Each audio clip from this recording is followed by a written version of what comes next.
sunlight clasped the earth, and the moonbeams kissed the sea. What are all these kissings worth? If thou kiss not me. Miss Godwin.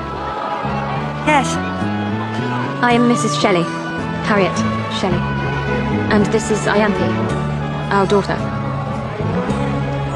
How can I help you, Mrs. Shelley? I'm searching for my husband. He's not here. My father works alone today.